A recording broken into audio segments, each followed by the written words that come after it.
You are leading a city that has taken 100 years to lead the nation in a conversation around race. How do you feel being a leader in a place known for its nightmare?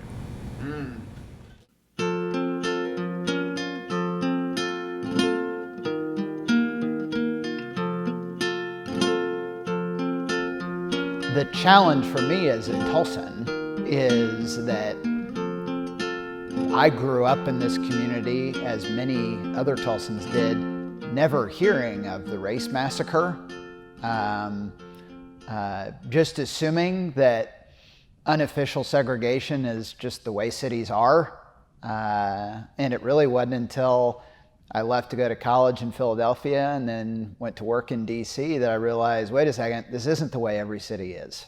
And yet, that's the way Tulsa was allowed to be for decades, almost a century, without anybody really talking about it openly. And for our worst event in our history, an event that should have defined our community and the effort to recover and rebuild from that over a century, we didn't really start talking about it openly until 80 years after it happened.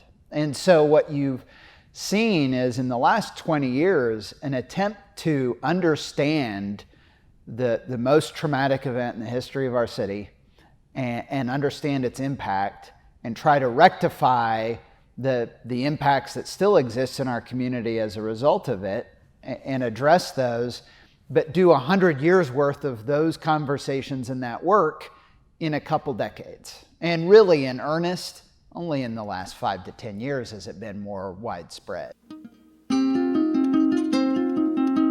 The Greenwood Art Project is so important because, and everything I just told you about, it's really to put this project in context. You have to understand that this is a community that did not talk about this for 3/4 of a century. You had generations of people grow up in this community and never hear about it until the last 20 years or so. You have people around America. This is one of the worst incidents of racial violence in American history.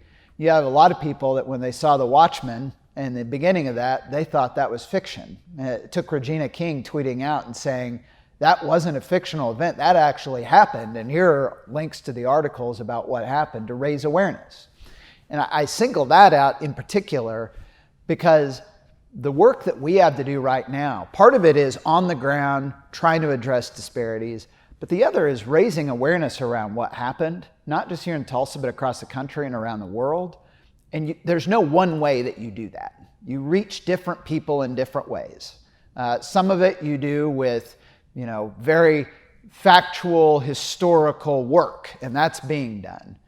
A lot of it has been done through popular culture, like with The Watchmen and other things.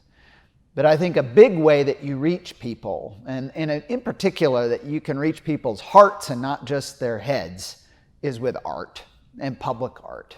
And that's why the Greenwood Art Project and the Bloomberg contribution to this work is so important. Every one of these efforts that we do, it is a counter to those who spent decades trying to cover this up and hide it.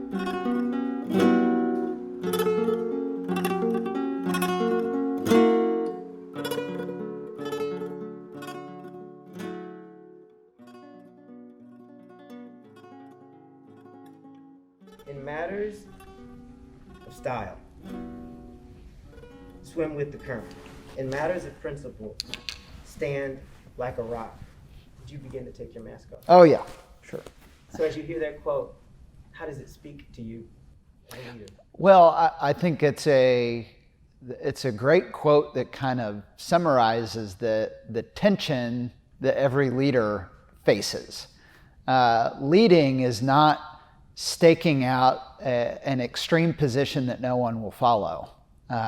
Leading is finding a way where you need to go and having that vision, but being able to know how to bring people along with it without losing them in the process. There's that real tension there, and that's the art in it. And so I love that quote because you have to have the principle in mind or in place and know what's right and what's wrong and not waver on that. But how you get people towards that, that's the real challenge.